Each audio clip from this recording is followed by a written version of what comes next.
Between the trenches, where even the dead refused to rest, something was watching. Something that should never have been disturbed. Before we descend into the darkness of no man's land, if you enjoy spine-chilling historical mysteries and psychological horror, please subscribe to the channel and hit that notification bell. You won't want to miss what happens next. Now, let's begin. What I saw in the autumn of 1917, in a stretch of Belgian mud so cursed that even the rats abandoned it. I was 23 years old, a corporal in the British Expeditionary Force, and I believed, like most young fools, that I understood the worst things war could offer. I was wrong.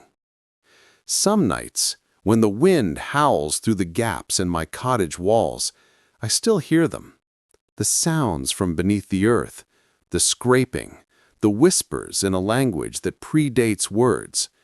And I wonder if they're still down there, waiting in the dark places where the shells cracked open something that should have remained sealed forever.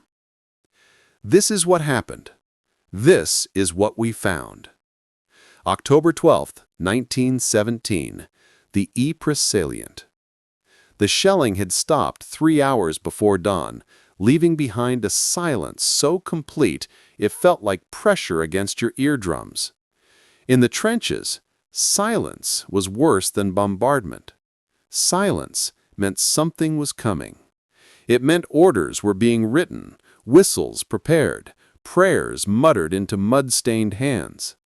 I stood in the fire trench, my rifle cold against my shoulder, watching the sky lighten to a sickly yellow-gray, the color of infection.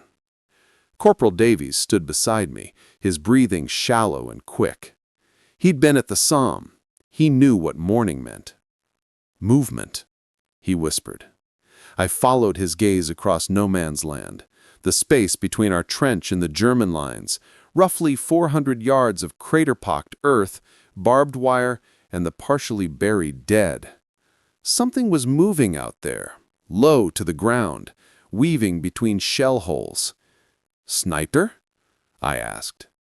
Davies shook his head slowly. "Wrong pattern. Too erratic." Captain Morrison appeared beside us, his face gaunt beneath his helmet.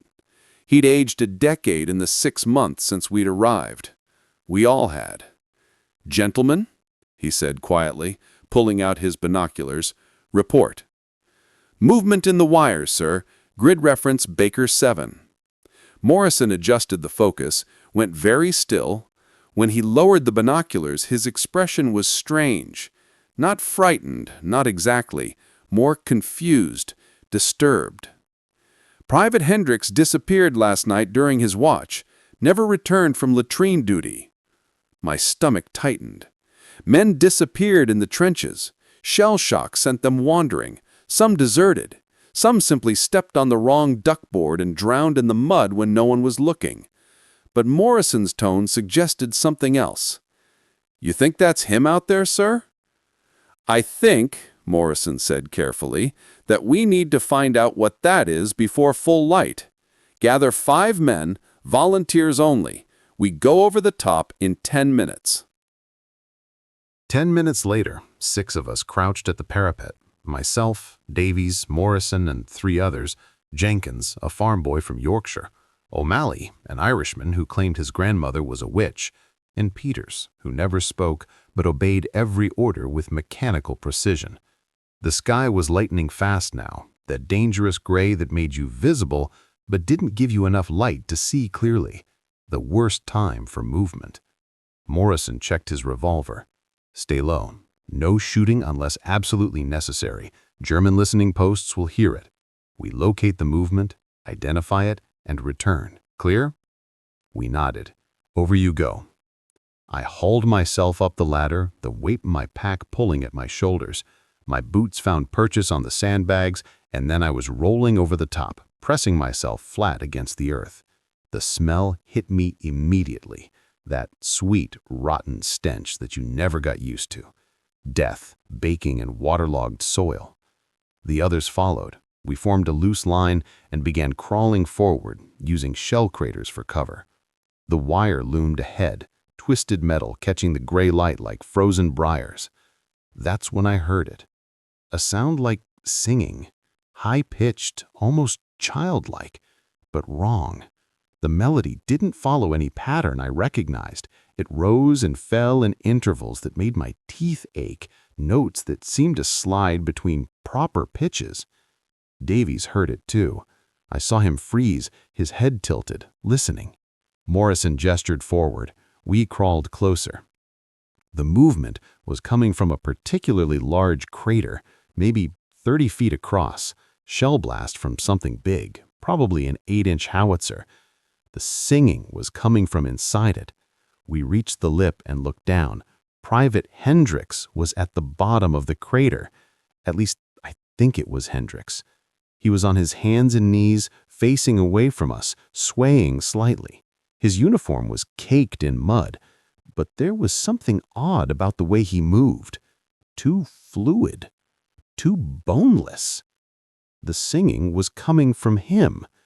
"Hendricks," Morrison called softly. "Private Hendricks, can you hear me?" The singing stopped.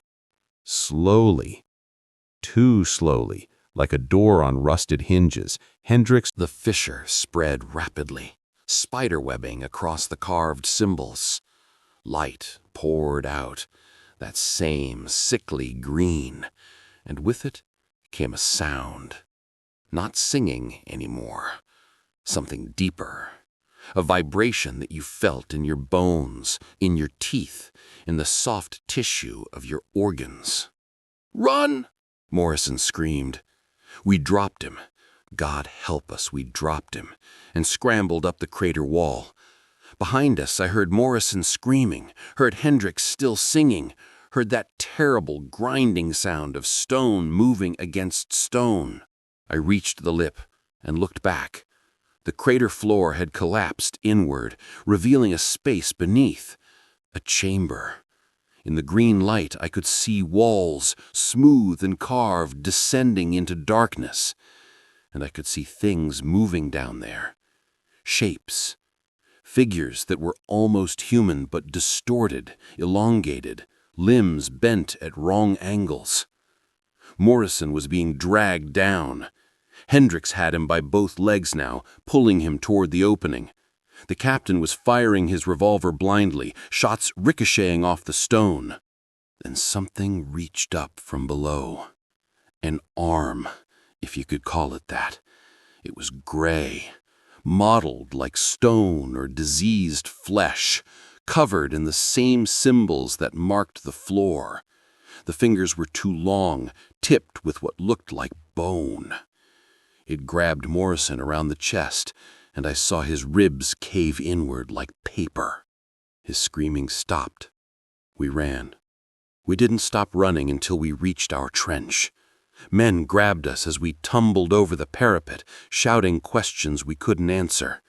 If you enjoyed this story, please like and subscribe for more tales from the darkest corners of history. And remember, some things buried should stay buried, but they won't.